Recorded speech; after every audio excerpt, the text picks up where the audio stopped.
तवे पर चावल डालें और कमाल देखें। बहुत ही ज़बरदस्त टिप्स आज आपके साथ शेयर करूंगी जो कि आपकी ज़िंदगी को बहुत ही आसान बना देंगे। तो चलते हैं अपनी टिप्स की तरफ।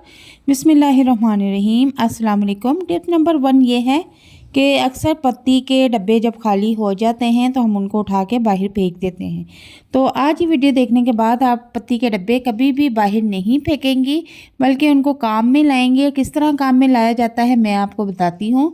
पत्ती का डब्बा जब खाली हो जाए तो आपने करना क्या है, इसकी सिर्फ एक साइड आपने रहने देनी है, बाकी इसके जो 3 हिस्से हैं वो आपने डब्बे से अलहदा कर लेने हैं।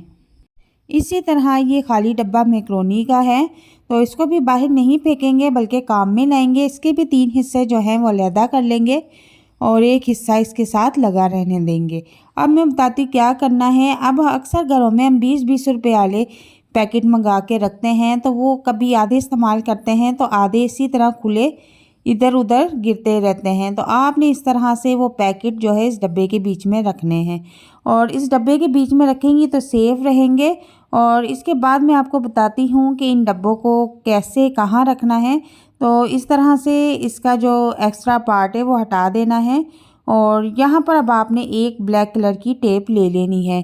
टेप लेने के बाद आपने इस तरह से डब्बे को लगा देनी है और साइड से थोड़ी थोड़ी आपने एक्स्ट्रा छोड़नी है और अपनी किचन की दीवार में आपने इस तरह से इसको चिपका देना है।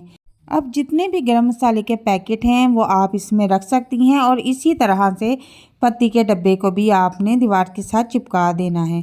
तो अब करना क्या है आपने कि इन दोनों डब्बों में आपने क्या रखना है, बड़े वाले डब्बे में आपने इस तरह से पैकेट खुले हुए रख देने हैं, वो कभी भी ज़ाया नहीं होंगे, इधर उधर नहीं गिरेंगे। और पत्ती के डब्बे में आपने एक्स्ट्रा माचिस हमारे घर में जितनी भी होती हैं चूल्हे पर रखने से वो गीली हो जाती हैं, तो इस तरह उनको डब्बे में डालें और जब ज़रूरत हो तो एक माचिस निकाल के इस्तेमाल करने के बाद वापस आप इसमें रख सकती हैं।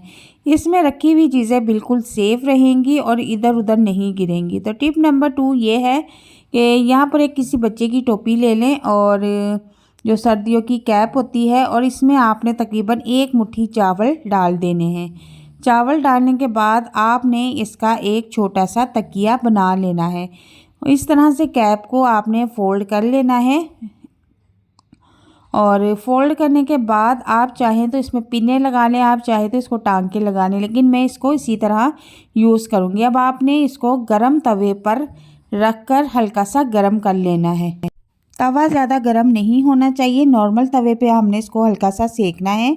और सेकने के बाद इसको कहाँ पर लगाना है मैं बताती हूँ कि अक्सर हमें सर्दियाँ आते ही कड़ल्लें पड़ना शुरू हो जाती हैं, हमारे हाथ पैरों में दर्द शुरू हो जाती है, बाज़ औक़ात चोट लगने से हमारे हाथ पैर सूज जाते हैं। तो आपने इस तरह इसको गर्म करने के बाद उस सूजन वाली जगह पर हल्के हल्के रखना है और यकीन करें कि इस तरह 1 से 2 बार करने पर आपको बहुत ज़्यादा आराम मिलेगा, बहुत आपको फ़र्क महसूस होगा। और उम्मीद करती हूँ कि आज की ये वीडियो आपको बहुत पसंद आई होगी।